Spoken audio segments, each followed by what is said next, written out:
Swadika,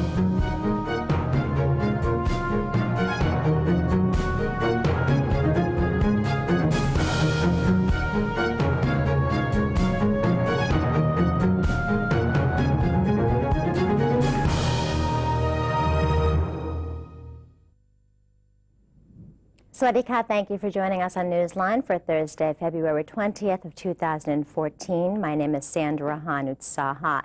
In today's top stories, the Center for Maintaining Peace and Order has insisted that no live rounds of ammunition were used on civilians during Tuesday's clash.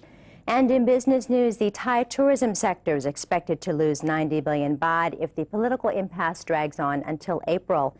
And now on to today's headlines. The Election Commissioner EC will organize elections on the 2nd of March in 5 provinces, where polls were canceled on January 26th and February 2nd. Election Commissioner Somchai Sisuthiyakon said that 2 of the 5 provinces which would have elections on the 2nd of March were Phetchaburi and Rayong. The other 3 provinces where polls were scheduled on the same day were those whose advance elections on the 26th of January were called off due to political problems. They are Phetchabun, Samut Sakhon, and Samut Songkhram.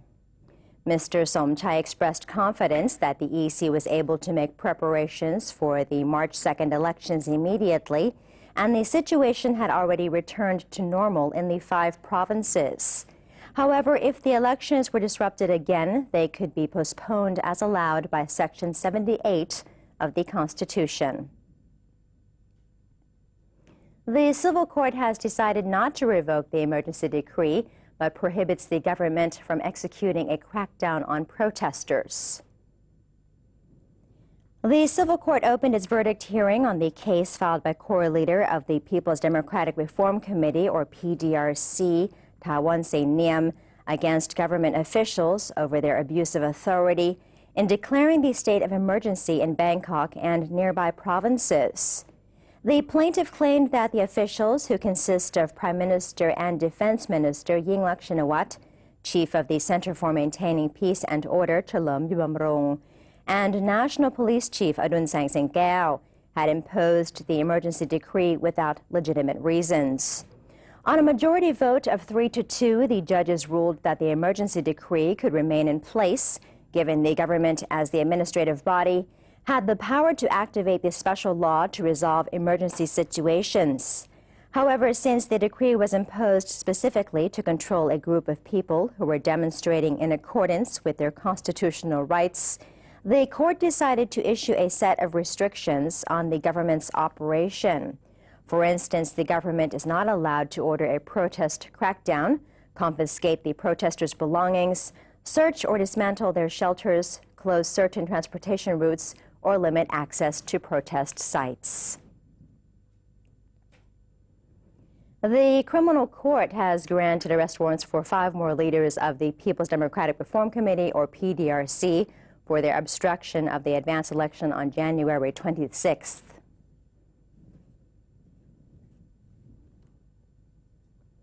Following a request from the Chok Thai police station for arrest warrants against 3 members of the PDRC for their blockades of polling stations during the absentee voting, the criminal court has summoned witnesses for testimony.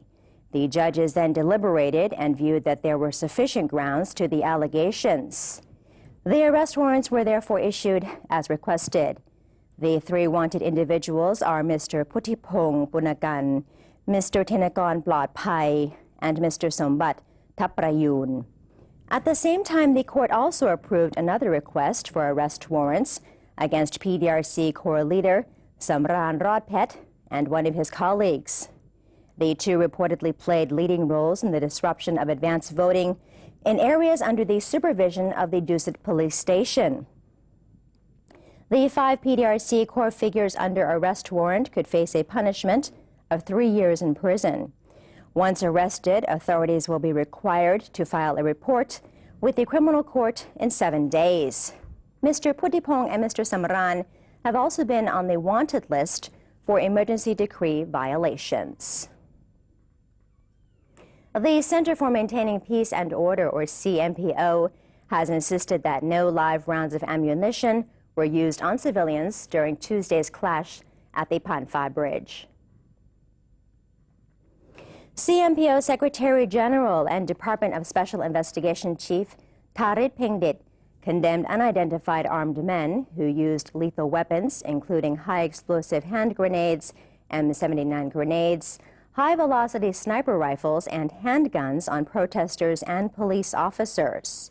He expressed regret for the loss of 5 lives and injuries sustained by both sides at the incident.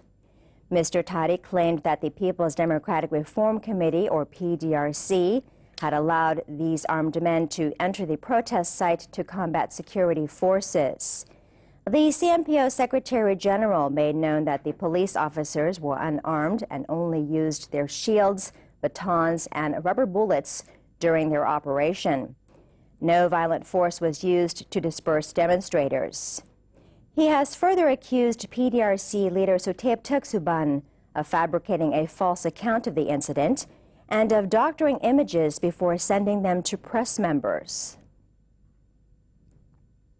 Farmers scaled up their protest at the Ministry of Commerce on Wednesday by not allowing ministry officials to enter.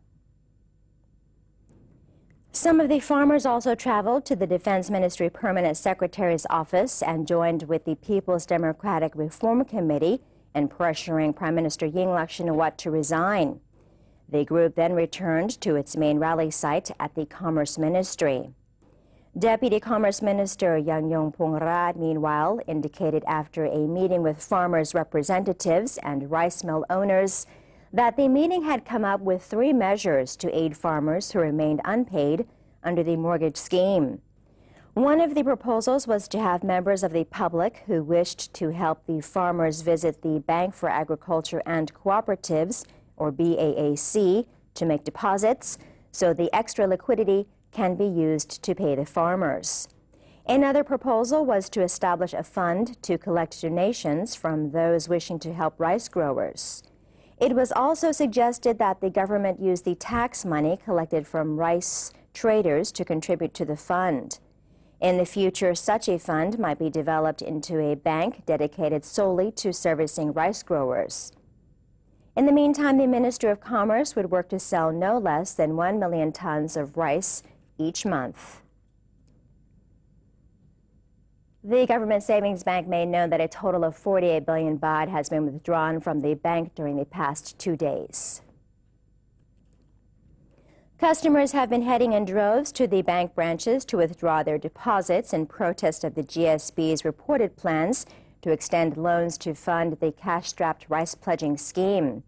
According to GSB executive Amnoy Primanawong, Tuesday's withdrawals worth 38 billion baht has pushed the total withdrawal amount to 48 billion baht. The bank's liquidity stood at 200 billion baht before the news broke on Sunday that the GSB had planned to extend 5 billion baht worth of loans to the Bank for Agriculture and Agricultural Cooperatives, or BAAC. Mr. Amnoy expects the bank's finances to return to normal after its 20 billion baht credit line to the BAAC in the interbank market has been cancelled, and GSB President Warawit Chailimpamontri has resigned as a result of the public backlash. He added that the bank has prepared enough cash in the event that customers wish to continue withdrawing more money. As the temporary passport center at the Queen Sirikit National Convention Center will be open until this Friday, authorities are prepared to raise the capacity of the Bangna office to 2,000 passports a day next Monday. On February 10th, the Department of Consular Affairs established the temporary office at the Queen Sirikit National Convention Center to accept more passport applications and compensate for the reduced passport productivity caused by political protests in the Dangwatana area. The office has been seeing long queues since the first day of operation, prompting the department to open 8 more application booths to cater to the high demand. The center has been able to process up to 700 applications per day. However, it is scheduled to continue its services only until 4:30 p.m. on February 21st, when the space rental contract expires.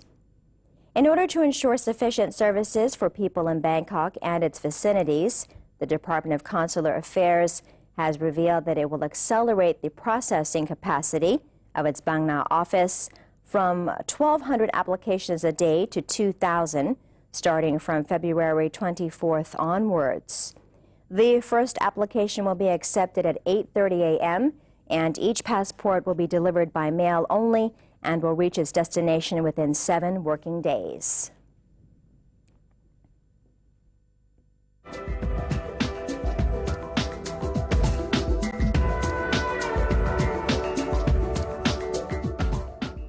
As the ASEAN Economic Community, or AEC, is getting close, the 10 ASEAN countries are getting ready for fierce competition in many sectors. And according to Kasikorn Research Center, Thai workers' skills are average as compared to the rest of ASEAN countries. The center found despite the fact that the Thai labor force is more skillful and innovative, the country lacks competitiveness in terms of workforce size and costs when compared to Indonesia, or CLMV, which stands for Cambodia, Laos, Myanmar, and Vietnam. Thailand is also coming behind the Philippines in the ability to communicate in English and behind Singapore and Malaysia for technical skills. Thailand also faces labor shortage and at the same time declining labor productivity, creating challenges in maintaining the competitive advantage of the country over neighboring ASEAN members. Kasikorn Research Center suggests that Thailand focuses on improving labor efficiency in order to increase the level of productivity and the size of the workforce, which in turn will solve the problem of labor shortage. However, to do so will require cooperation from all sectors, especially the government, to ensure that the labor force is ready for market expansion and maintaining Thailand's industrial advantage while strengthening the country's competitiveness in the future. And that's the end of our first segment. We now take a short break, but up next, Thai shares fell for a second session on Wednesday. We'll be back with the details.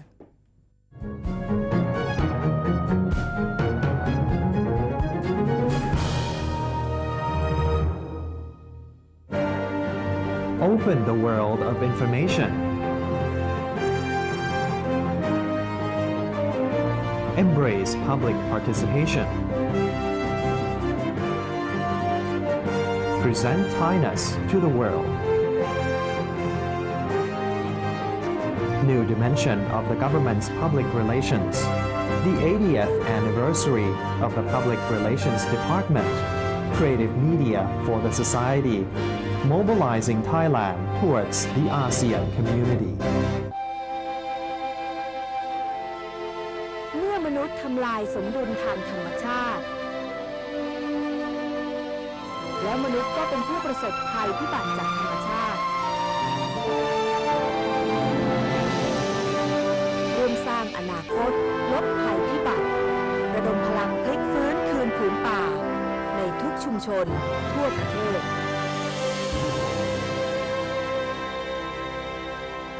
For those who have Android smartphones, you can download a PRD News application by searching for PRD News English in Play Store. That way, you can stay up to date with the latest happenings in Thailand.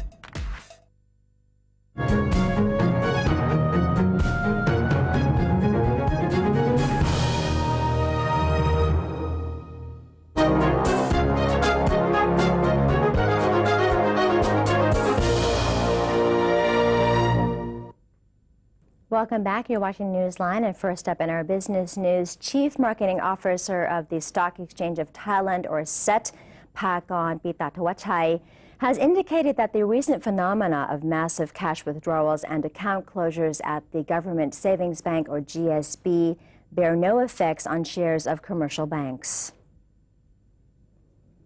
Mr. Pakon was referring to the GSB's earlier decision to give an interbank loan to the Bank for Agriculture and Agricultural Cooperatives, or BAAC, which sparked an unexpected backlash from both GSB employees and customers. The move caused the latter to withdraw their money or simply close their accounts, showing their discontent with the bank's decision. The GSB customers' strong reaction ultimately led the bank to recall the loan and forced the bank's president, Warawit Chailimpamontri, to resign. Mr. Pakon said that the group of banks' shares would not be affected by the phenomena, citing the group's unshakable foundation and low non-performing loans rate. He also mentioned the SET's future direction would be determined by the formation of a new government and the nation's economic recovery rate. The chief marketing officer clarified that Thailand's economy could expand 5 to 6% if the government's budget disbursement could be undertaken efficiently, while consumer confidence, private investment, and the export sector recover. According to the Tourism Authority of Thailand, or TAT, the Thai tourism sector will lose up to 90 billion baht worth of revenue and 900,000 foreign tourists if the political impasse drags on until April. TAT Governor Thawatchai Aranyik said the agency had assessed that the political situation in Thailand was turning for the worse and its outlook on tourism revenue had to be adjusted accordingly. It is projected that if no improvement is seen in Thai politics by April, there would be a loss of 90 billion baht in income during the first and second quarters of this year, while the number of tourists would also be 900,000 less than it should be. The TAT has therefore conferred with 8 tourism-related organizations, including the Tourism Council of Thailand, the Association of Thai Travel Agents, and the Thai Hotels Association, about possible measures to restore tourist confidence and stimulate the market. Mr. Thawatchai was hopeful that foreign visitors would return to Thailand in the last 2 quarters of the year, citing that the Thai tourism business could recover quickly from past crises. President of the Tourism Council of Thailand, Piyaman Techapaiboon, revealed that cooperation might be established with hotels and resorts, especially those in Bangkok and nearby provinces that were affected by political unrest, in launching promotional campaigns to draw in more customers. She believed a clear strategy would take shape next month. The National Broadcasting and Telecommunications Commission, or NBTC, is preparing to hold examinations to award television and radio anchor certifications. NBTC Vice Chairman Kolonati Sukonrat stated that the organization will be starting its examinations for the certifications in April, disclosing that the examination committee has also been set up. In regard to the certification itself, there are no legal requirements to possess one, stated Colonel Nati. However, each television and radio station would be required to have a proportion of anchors who do have certification. So far, there have been 26 related agencies cooperating with the NBTC in preparing employees to take the examination. The NBTC is providing training for anchoring at 3 levels, namely basic, intermediate, and advanced. And Thai shares fell for a second session on Wednesday, with politically sensitive stocks such as SC Asset Corporation under selling pressure amid escalating anti-government protests, while inflows sent the Philippines shares to 3-month highs. The Thai Set Index ended down 0.4% after Tuesday's 0.5% loss as protesters escalated their rally a day after 5 people were killed in gun battles in Bangkok, while a Thai court ruled late on Wednesday to keep an emergency decree in Bangkok. Shares of SC Assets shed 3.6% and Advanced Info Service slid nearly 1% after the leader of anti-government protesters in Bangkok said they would target assets linked to the family of Prime Minister Yingluck Shinawatra. Thai analysts said the prolonged political problems and slowing domestic economy could result in weaker corporate earnings growth of 8 to 15% this year, according to a survey conducted by the Securities Analysts Association. The Philippine index ended up 1.6% at 6,294.62, the highest since November 18th. Ayala land shares jumped 5.3%, the second biggest percentage gainer on the index, following its release of strong 2013 earnings this week. Foreign investors bought a net $24.22 million on the day, taking their net buying in the month to about $53 million. Philippine shares have risen 6.9% so far this year, among Asia's outperformers.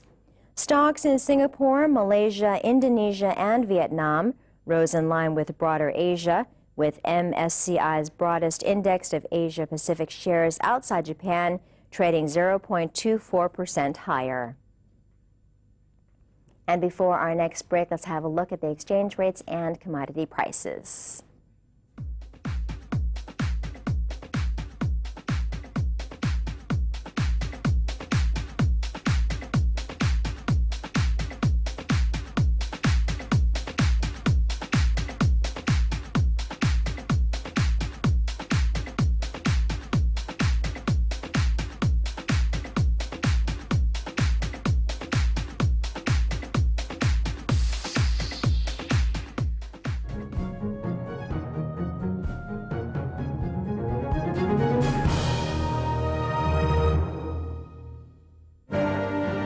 Open the world of information. Embrace public participation. Present Thailand to the world. New dimension of the government's public relations. The 80th anniversary of the Public Relations Department. Creative media for the society. Mobilizing Thailand towards the ASEAN community. เมื่อมนุษย์ทำลายสมดุลทางธรรมชาติ และมนุษย์ก็เป็นผู้ประสบภัยพิบัติจากธรรมชาติ ร่วมสร้างอนาคตลดภัยพิบัติ ระดมพลังพลิกฟื้นคืนผืนป่า ในทุกชุมชนทั่วประเทศ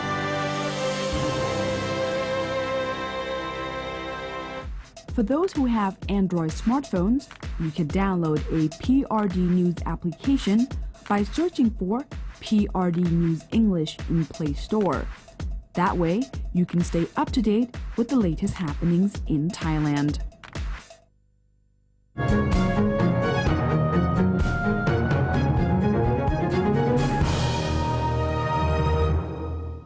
Welcome back. You're watching Newsline. 800 tablet computers have been handed out to schools in Ayutthaya City for use in piloting the use of tablets to enrich education.